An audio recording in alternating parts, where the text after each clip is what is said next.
Jump up and down. Talk about whatever you like. When you finish, you don't understand how to deploy the cross. You don't have the power of the gospel. I'm talking about the saving gospel.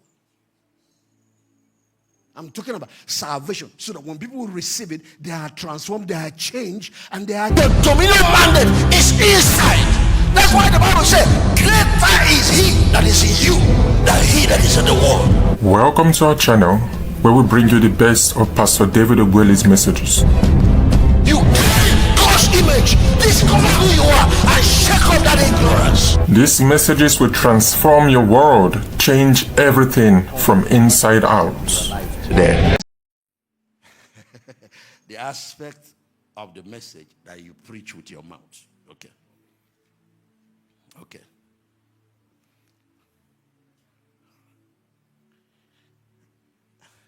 I'll look for a small opportunity after this night to talk about the holistic gospel. But let's talk about the simple gospel. The one that saves people. It's called the gospel of what? Salvation. It's so sad that even the church, modern church, don't know the message that saves anymore. We preach everything except that message Jesus asks us to take to the world. Hey, Romans chapter 1 verse 16, you know that powerful scripture. I am not ashamed of the gospel of Christ, for it is the power of God. Keep. Okay, I will read this one. You go back to the other translation. It is the power of God unto salvation to everyone that what? Believe. T.L. Osborne said, I don't pray down the power. I preach out the power. The power is in the message. If a church is powerless, check what you're preaching. The power is in the message. The power is in the message. There is an atomic power trapped in that message if you know how to. If you know what it is and how to release it. How to wield that power. Okay, give me that other translation. I am not ashamed of this good news about Christ. It is God's powerful method of bringing all who believe to heaven or to salvation. This message was preached first to the Jews alone, and now to everyone. Everyone is invited to come to God in the same way. God's means of saving the world. Okay, God gave us an assignment to save the nations, to save the world. He didn't give us an army. He didn't give us a bank account. I didn't hear, behold, I give unto you billions. How much did Jesus leave for his disciples? A task, a global mission. The destiny of the nations, all the nations of the earth in our hands. And what is the means? He didn't leave us an air force equipped with the most deadly ballistic missiles like Iran and all that. He didn't leave us a nuclear weapon. He didn't leave us. He left us with a power that has the ability to win the world.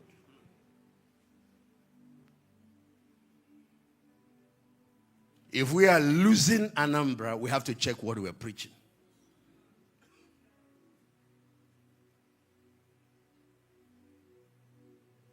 And it's the same message. It works for every generation when it's welded with his power. I've taken it to whites, I've taken it to blacks, I've taken it to Indians, I've taken it to all kinds of... I have tested it across continents. It produces the same transformational effect. 1 Corinthians chapter 1 verse 18. Now, what is this thing he's calling the gospel, the good news? What is it? Now, he gives us further insight into it. 1 Corinthians 1 verse 18. No, I need the proper, King James. For the preaching of the cross. For the preaching of what? Is to them that perish foolishness, but to us that are saved, it is what? The power of God. You see, second time he's telling you where the power is. I want to repeat. Tell us to say, I don't pray down the power. You're looking for the power of God. I preach it out. Actually, he said, you explode it like bombs. It's in the message. It's in the message. There's a power God gave to us as preachers. There's a power God gave to us as believers. It's the power to shape people's future, to shape people's destiny, to shape outcomes in people's life by what we sow and seed into them. If the result is not what you want, look at the seed. The power of the gospel is also the power of seed. And seeds are energy. When you are speaking, you are not just communicating. You are releasing energy. Energy that has the ability to create what you are saying. The gospel is not just giving people information. It's different from classroom work. The gospel is creative. The gospel is regenerative. The gospel is reproductive. The gospel is catalytic. The gospel is explosive. And the power of the seed is ultimate power because contained in it is the end result. So if the result is a lot of corn, the seed must be corn. If the result is going to be cows, then the seed must be cow. I get a male and female. If the result are to be birds, like chicken, the seed has to be chicken. If what I'm getting is, I don't like it, I have to go to what I'm sowing. So you can seed people for greatness. You can seed, I'm talking about seed, the gospel. You can seed people for prosperity. You can seed people for holiness. You can seed people for love. You want a church that works in love, that will cooperate. You can seed people for unity. You can seed people for revival. You can seed people for prayer. If your people are not praying, you are not seeding them for it. Don't expect a harvest where you have not planted the right seed.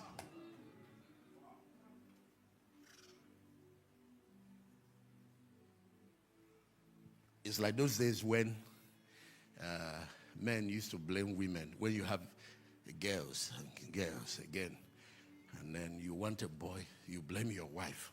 I say, no. The woman has the soil, what they call the incubator, the womb.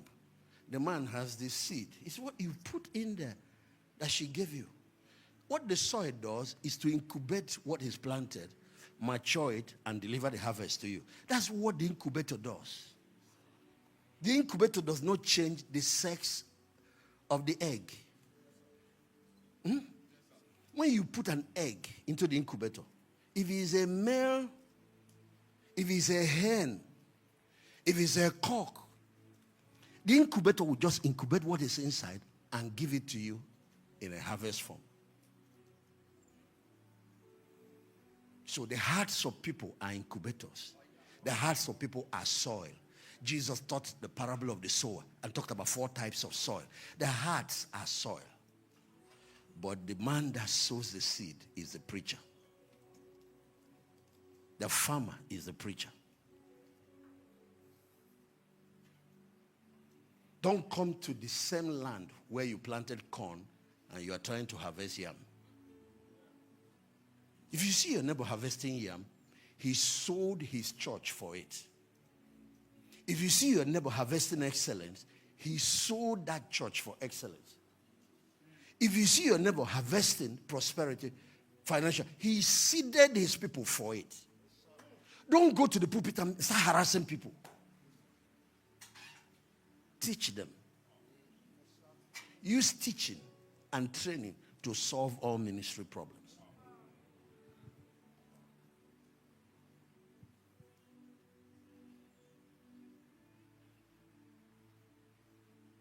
Don't harass your leaders for results you have not seeded them for. Train them for it. Nobody wants to be a failure. It's after that you can now talk about the exception to the rule. Yeah. Even in a poultry with 1,000 chicks, and you're trying to grow them, I know that it's possible that you can have one or two that died. There's another course in pastoral ministry on how to control the pest in order to maximize the harvest. Because the same way happens in the farm, happens with animals, happens with chicken, happens with crops. That's how it happens in ministry. And there are pesticides. You have to learn the right ones to apply when certain diseases show up. If you see gossip and slander, buy my book. It's called The Law of Proper Speech. Train your people on it. Train them on how to talk. Train them on information management. And you can preserve your ministry.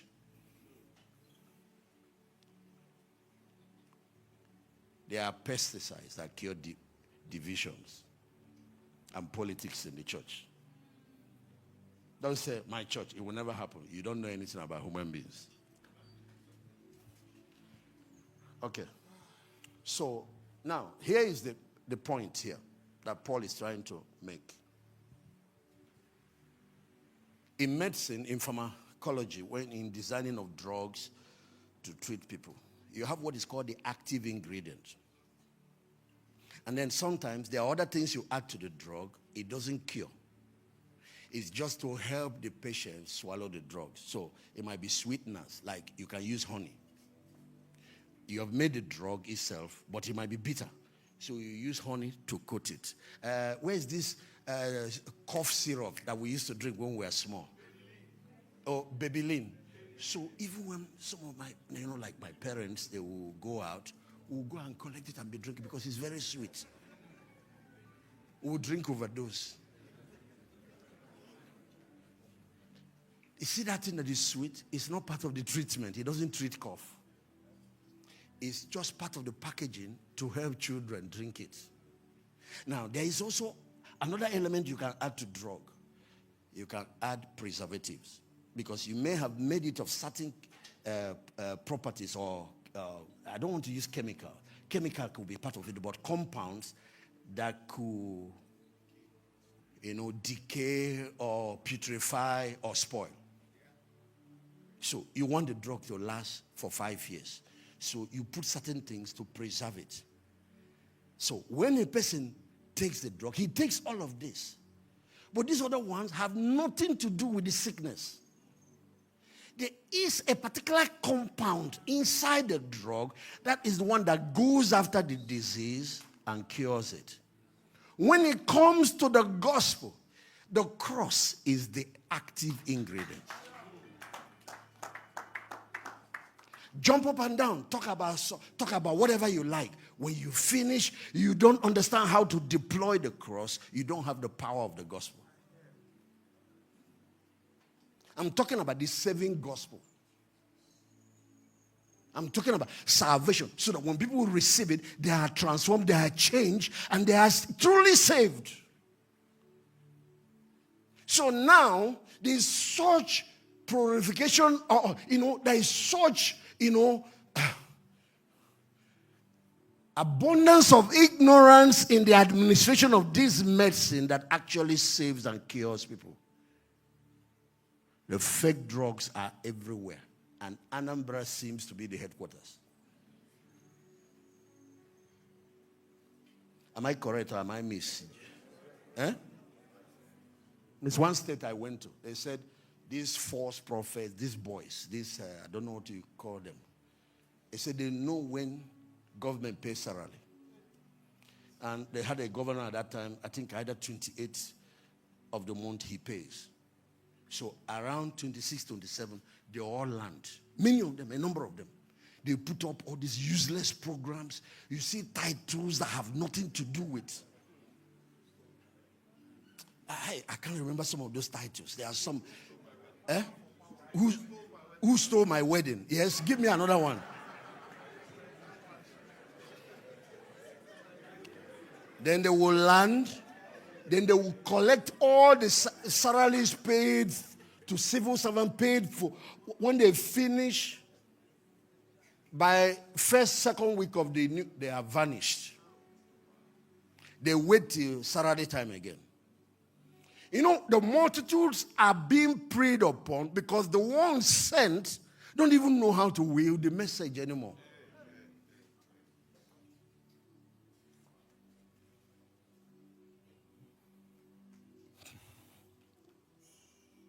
Everybody say the preaching of the cross.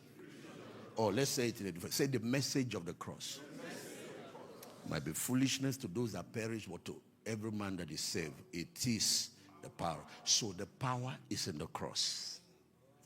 The power is in the cross. Because this is a Holy Spirit conference. Somewhere we will talk about the Holy Spirit. You will hear about that other dimension. The power is the cross. The power is the cross. The power is the cross. Say with me, the power is the cross. Okay, now I'm going to help you now understand how to administer. There are 4 keys that can help you be extremely effective. 4 pillars of the saving gospel. Okay, there is a popular principle for explaining the gospel that was very popular in the 70s, in the 80s, maybe a little part of the 90s. The Billy Graham organization helped to popularize it around the world. It's called the 4 laws. I don't have time. My time has gone, so I won't go into it now. But Google it. A lot of pamphlets were created. There were a lot of handbills in those days. 4 spiritual laws. Yes. Please study it. It will help you in explaining the gospel. Now, I have a new understanding of those same 4 laws. So it's the same 4 laws I'm going to give you, but in a different way. And one thing I'm going to say to you, there are 1,000,001 ways to explain the sentence. Number 1, God's creation. So I'm going to say it in 3 different ways and see which one gets in. Number 2, Satan's deception.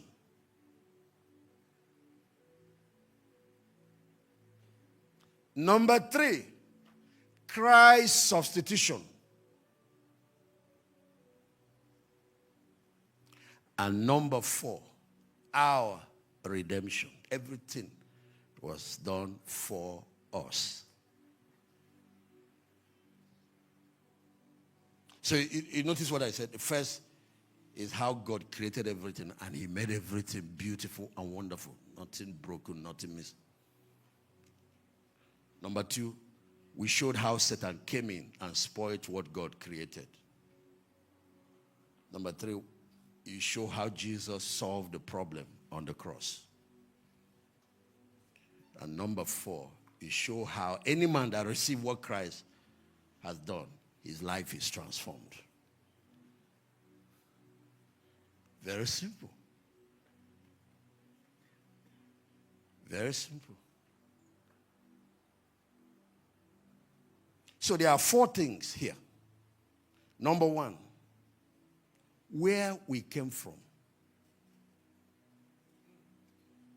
Who made us and how he made us. If that question is answered well, it destroys evolution. It destroys all these useless theories that are out there. What the world wants to know is, where did we come from? I'm coming. Second one, who caused the problem? Look at problems everywhere. Murder, rape, evil in the world. The world is blaming God for the problems that we have in our world and in our society. And anytime they blame God, the next thing they do, they look for the institution that represents him and pass the blame. So once they blame God, they blame the church. The world is blaming God for the problems in the universe. So you have to help people know who caused the problem.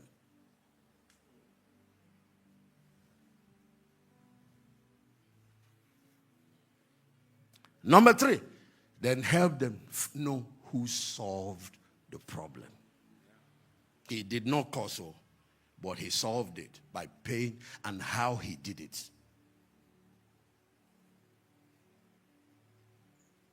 Finally, show people how to receive the solution that has been provided, and then how we are to live and how we are to be once we have received that solution. I'm going to repeat that.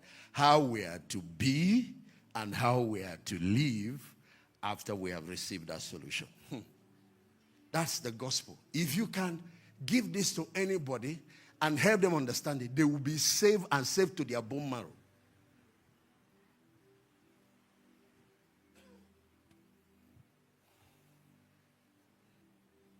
Where did we come from? So when they talk about the theory of evolution, how we evolve from lower microbes all the way, it's very simple. I tell them, we are the ones that live in Africa. We live with the chimpanzees. We live with the monkeys. We live with the, what's the higher, orangutan. We live with them. I say, after 6,000 years, the monkey family have not learned how to make toothpick. And the reason is simple. Man is not an animal. In the body, there might be some similarities. But there is something that made us different. God made us, not just that he made us in his own what?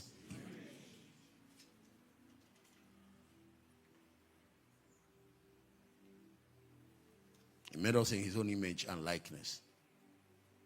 Every time I go to the jungles in East Africa, when we finish whatever, I like to see the animal kingdom. You see a mama chimpanzee, see a monkey moving. The baby is following him behind, looking at the bum. Ordinary pants, after 6,000 years, they have not invented. Just toothbrush. Can you imagine not brushing your mouth for 3 days?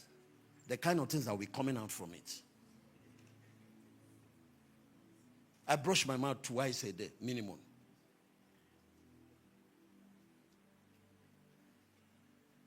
And then you leave it for 24 hours, for 3 days. And you have animals jumping around in the bush. They have not brushed for the last 40 years. You can now understand what happens when they bite people.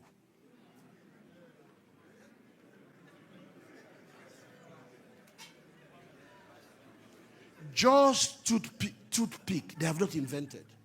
So let's not talk about toothbrush or toothpaste. So if you believe that you are an animal, I'm sorry for you. I'm not.